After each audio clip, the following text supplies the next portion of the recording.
Bismillahirrahmanirrahim. Assalamualaikum warahmatullahi wabarakatuh. Bismillahi masyaallah la yasuqul khaira illallah. Bismillahi masyaallah la yasrifu su'a illallah. Bismillahi masyaallah ma kana min ni'matin faminallah. Bismillahi masyaallah la ya'ti bil hasanati illallah. Bismillahi masyaallah la hawla wa la quwwata illa billahil aliyyil azim. Bismillah walhamdulillah wal khair wasyarr bi masyiatillah. Bismillah tahassanna billah. Bismillah tawakkalna ala Allah. Bismillahi amanna billah wa may yu'min billahi la khaufun alaih. Alhamdulillahi rabbil alamin. Al-ma'bud bihaqqil ubudiyah, al-muqaddiru li jami'il khalqi bitaqdiril azaliyah, al-mutakabbiru bikibriya'il qawiyah. Ahmaduhu subhanahu wa ta'ala ala ni'amihi allati la tu'addu wa la tuhsa. Lahu mulkus samawati wal ardi wa ma bainahuma wa ma tahta as-sara. Wa ashkuruhu ala ataihi wa fadilatihi la tubra. Ashhadu an la ilaha illallah wahdah la syarika lah. Wa ashhadu anna Muhammadan abduhu wa rasuluh alladzi la nabiyya wa rasula ba'dah.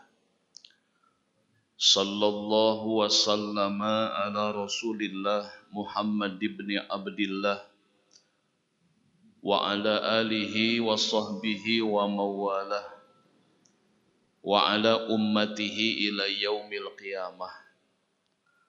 Qala Allah ta'ala fil Qur'anil Karim. A'udzu billahi minasy syaithanir rajim. Bismillahirrahmanirrahim. Innamal mu'minuna alladzina idza dzukirallahu wajilat qulubuhum wa idza tuliyat 'alaihim ayatuhu zadatuhum imanan wa 'ala rabbihim yatawakkalun. Wa qala Allah ta'ala alladzina qalu rabbuna Allah ثم استقاموا تتنزل عليهم الملائكة ألا تخافوا ولا تحزنوا وأبشروا بالجنة التي كنتم توعدون. صدق الله وصدق رسول الله صلى الله عليه وسلم ونحن على ذلك من الشاهدين الشاكرين والحمد لله رب العالمين. Puji syukur kita panjatkan kepada Allah Subhanahu wa taala atas izin dan pertolongannya kita masih dihantarkan oleh Allah untuk melaksanakan salat zuhur berjamaah. Atas nikmat sehat wal afiat kita bisa menyempurnakan seluruh rangkaian ibadah kita, baik hablum minallah dan hablum minan nas. Dan atas kudrat dan iradatnya kita masih diberikan istiqomah di dalam menjalankan setiap ketaatan kita kepada Allah Ta'ala. Harapan dan doa semoga seluruh rangkaian ibadah kita yang kita lakukan atas izin dan pertolongan Allah, atas nikmat sehat wal afiat, semoga di penghujung usia kita Allah wafatkan dalam husnul khatimah. Amin ya Allah ya Rabbal Alamin. Salawat dan salam limpah curah selalu kepada Nabi Muhammad sallallahu alaihi wa alihi wa ashabi ajma'in. Hadirin hadirat ikhwah fillah rahimakumullah. Menjadi orang yang terbaik itu akan terwujud bagi mereka yang mengerti betul arti sebuah perjuangan dan pengorbanan. Sehingga tahapan demi tahapan dia lalui. Hambatan demi hambatan pun dia jalani. Bahkan rintangan demi rintangan pun dia akan hadapi. Sehingga menjadi orang yang terbaik itu diperlukan mental yang kuat, fisik yang sehat, hati yang tegar, jiwa yang mandiri, dan manusia yang tahan uji. Karena dari sinilah akan muncul orang-orang yang terbaik, teristimewa di hadapan Allah Subhanahu wa Ta'ala. Dari sinilah akan terlihat orang-orang yang berkualitas di hadapan Allah Subhanahu wa Ta'ala. Sehingga Allah pun banyak mengkisahkan dalam Al-Quran tentang orang-orang yang terbaik. Pun Rasulullah mengkisahkan banyak orang-orang yang teristimewa dalam hadisnya. Sehingga di bulan ini kita pun diingatkan kembali oleh Allah Subhanahu wa Ta'ala akan satu perjuangan, satu pengorbanan, satu keberanian yang dia lakukan demi menempuh sebuah pangkat yang tinggi, derajat yang mulia, pangkat yang luhur. Sehingga dengan keberanian ini, perjuangan dan pengorbanan ini, nama beliau pun dicantumkan dalam salah satu nama surat dalam Al-Quran dan diabadikan keistimewaan di dalam An-Nisa 125. Wa man ahsanu dinam mimman aslama wajhahu lillah wa huwa muhsinun wattaba'a millata Ibrahima hanifa wattakhazallahu Ibrahima khalila. Dengan An-Nisa 125 ini kita mengetahui di antara orang yang terbaik di sisi Allah itu dengan pangkat yang cukup istimewa, dan Allah sendiri yang menyematkan nama beliau dalam firman-Nya. Dan ini tidak cuma-cuma Allah kasih, tidak begitu saja Allah sematkan nama tersebut dalam Al-Quran. Tentunya tadi ada satu keberanian, satu perjuangan, satu pengorbanan yang itu berbuah hasil. Dalam An-Nisa 125. Sehingga betapa bahagianya seorang hamba Allah disematkan namanya oleh Allah dan diabadikan dalam satu kalimat Khalil, kekasih.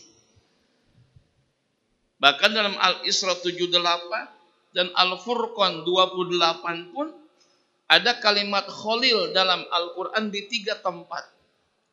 Yang maknanya adalah orang yang dekat, orang yang setia, orang yang dicintai. Sampai mendapatkan hal seperti itu. Apa yang Allah sampaikan dalam An-Nisa 125? Waman ahsanu dinan, siapa yang terbaik agamanya, kata Allah. Mimman aslama wajhahu lillah wa huwa muhsinun, daripada orang-orang yang selalu tunduk, pasrah, taat, tanpa ada komentar, tanpa ada satupun dialog yang lain gitu. Ini kalimat aslama. Dan ini pun terbukti perjuangan beliau dan diabadikan dalam As-Saffat 101 sampai 107. Fabasyarnahu bigulamin halim. Falamma balagha ma'usaya qala ya bunayya inni ara fil manam anni azbahuka fanzur maza tara qala ya batif al ma tu'maru satajiduni insyaallah minas sabirin. Falamma aslama wa tallahu lil jabin. Ketika keduanya sudah pasrah gitu kan. Tidak ada dialog itu. Tidak ada pun komentar Nabi Ibrahim ataupun minta pertimbangan, ya Allah bisa enggak jangan Ismail dong gitu. Enggak begitu.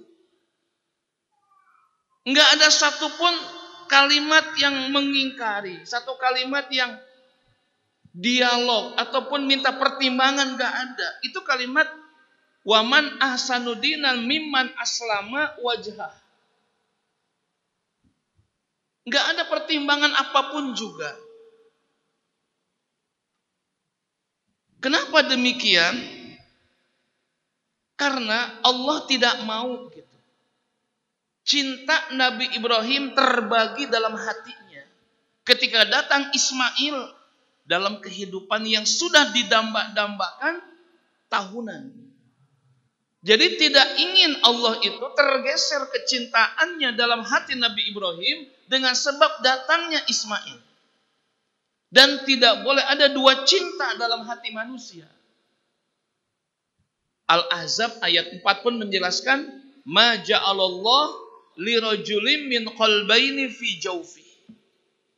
Allah tidak akan menjadikan dua hati dalam dada seseorang. Tidak akan mungkin, Pak.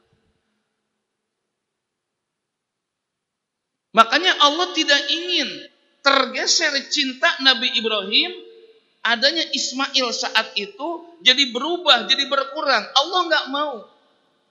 Kalau bahasa saya, mungkin bahasa manusia, Allah tuh cemburu bahasanya gitu. Tidak ingin diduakan cintanya gitu.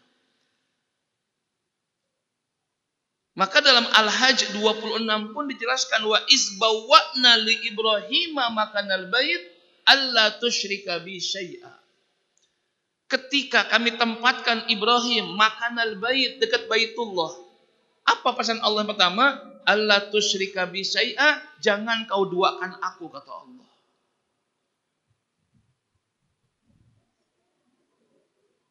Sehingga mungkin Ismail kita, uang kita, harta kita, jabatan kita, jangan sampai ini melalaikan, menggeserkan cinta kita sama Allah.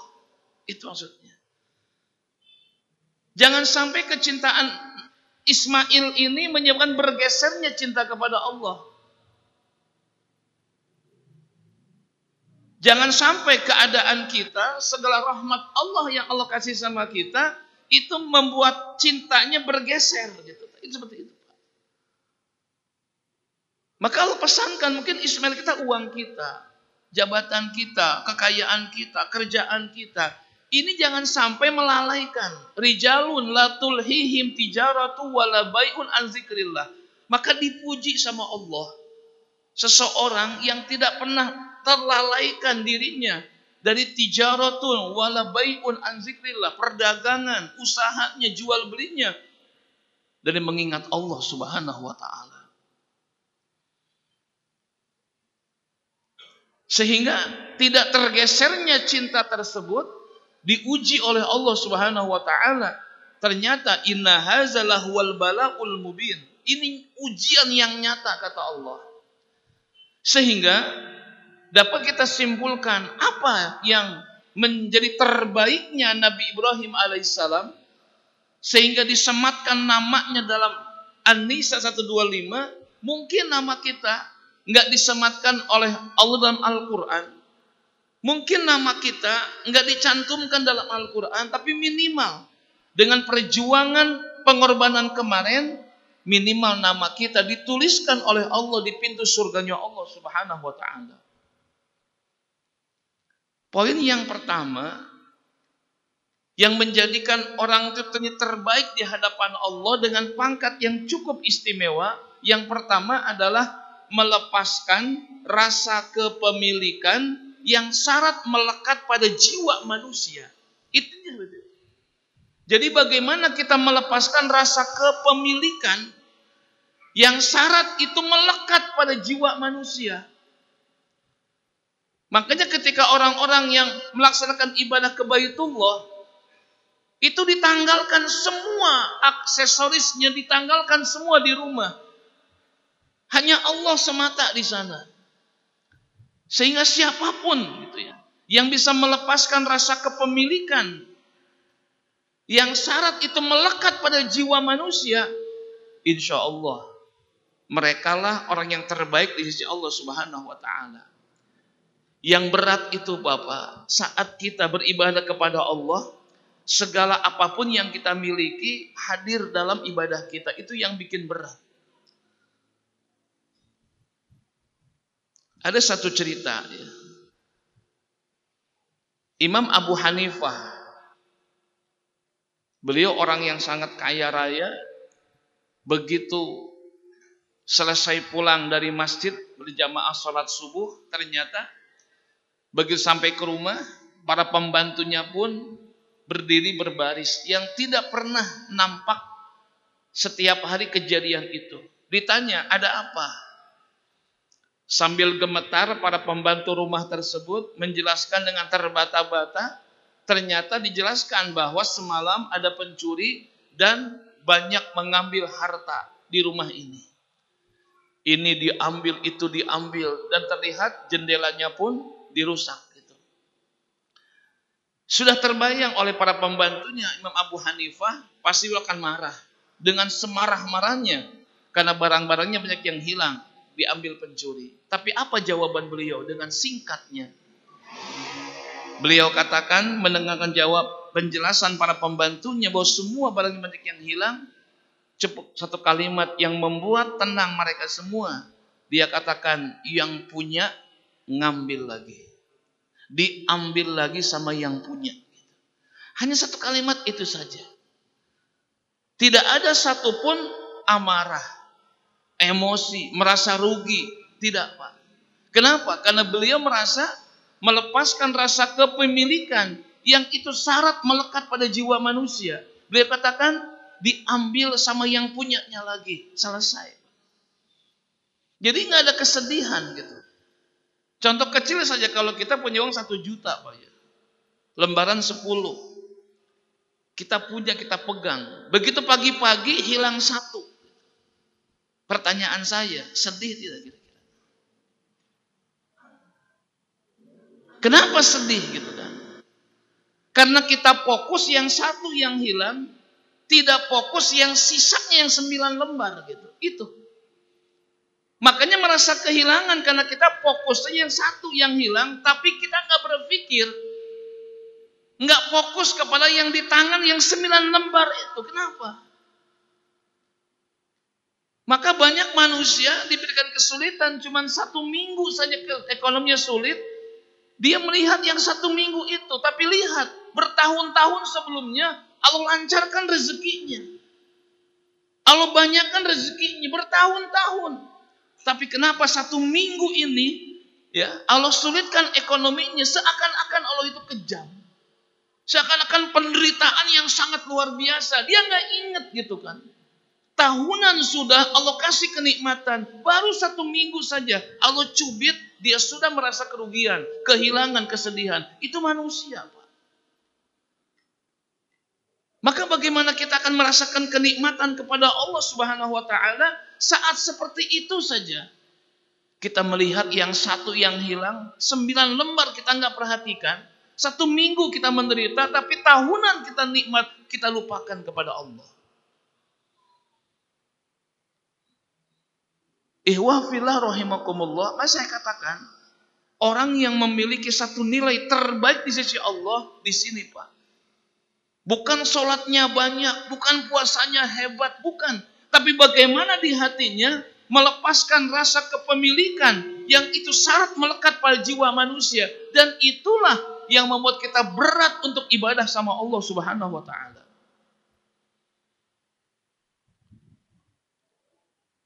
Maka saat orang-orang melepaskan kepemilikan menuju Baitullah, umroh atau haji, kita lihat Pak, efeknya apa sih?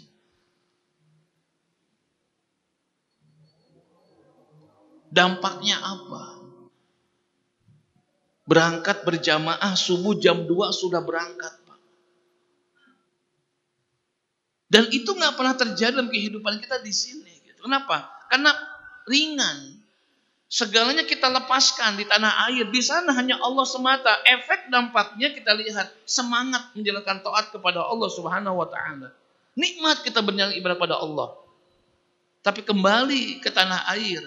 Nempel semua. Apapun yang kita miliki. Berat lagi kita ibadah sama Allah.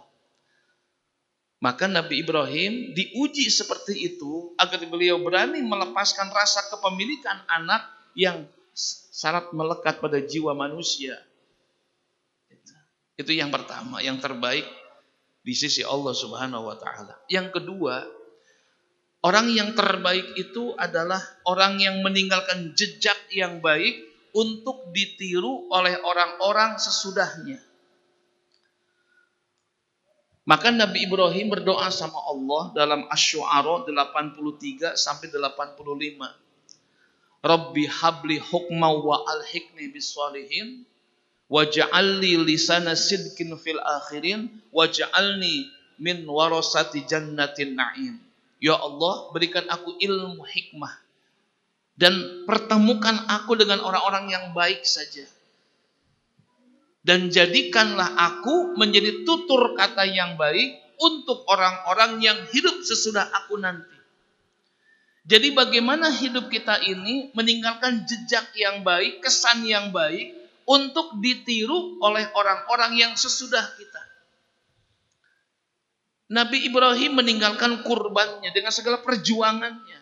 Meninggalkan ibadat tawaf, sa'i, segala macamnya. Rasulullah meninggalkan akhlakul karimahnya. Meninggalkan Al-Quran dan sunnahnya. Sampai sekarang ditiru, dilaksanakan. Pertanyaannya, jejak apa yang sudah kita wariskan, kita tinggalkan untuk ditiru oleh anak dan keluarga kita, lingkungan kita? Itu pertanyaan sebenarnya. Sekalipun umur beliau singkat, kita 63 tahun, tapi lihat jejak beliau, ya, terus diikuti sampai sekarang, sampai yaumil qiyamah. Terlihat orang yang terbaik bukan hanya hidupnya saja, tapi ketika meninggal dunia pun jejaknya masih diikuti oleh orang-orang generasi sudahnya. Dan yang terakhir, yang ketiga, orang yang terbaik di mata Allah Subhanahu wa Ta'ala adalah orang yang selalu menghadirkan Allah dalam segala keadaan. Dalam segala situasi tetap dihadirkan Allah.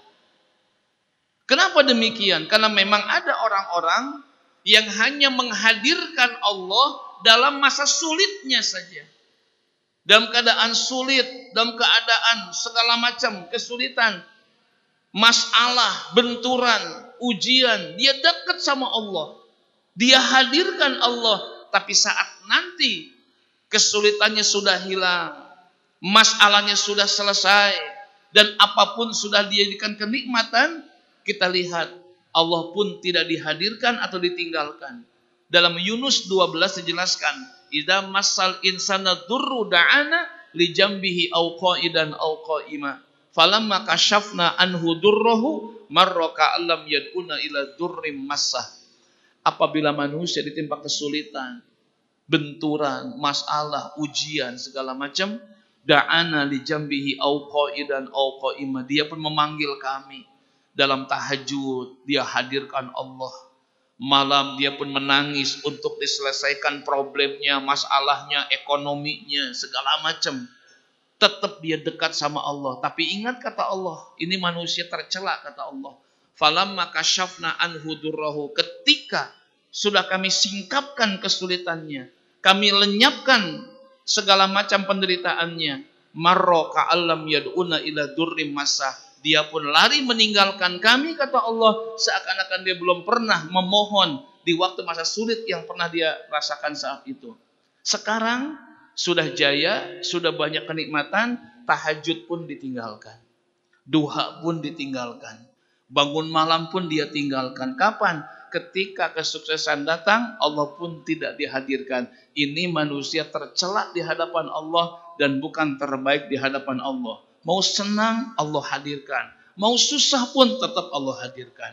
Itulah 3 yang terbaik di hadapan Allah, mendapatkan pangkat yang tinggi, derajat yang mulia di hadapan Allah Subhanahu wa taala. Mudah-mudahan Allah Subhanahu wa taala membimbing langkah kita menuju orang-orang yang terbaik, mendapatkan pangkat yang termulia di sisi Allah Subhanahu wa taala. Amin ya Allah ya rabbal alamin. Rabbana atina fid dunya hasanah wa fil akhirati hasanah wa qina adzabannar wa adkhilna al jannata ma'al abrar ya aziz ya ghafar ya rabbal alamin bi rahmatika ya arhamar rahimin walhamdulillahi rabbil alamin. Subhanakallahumma wa bihamdika asyhadu an la ilaha illa anta astaghfiruka wa atubu ilaik. Wassalamualaikum warahmatullahi wabarakatuh.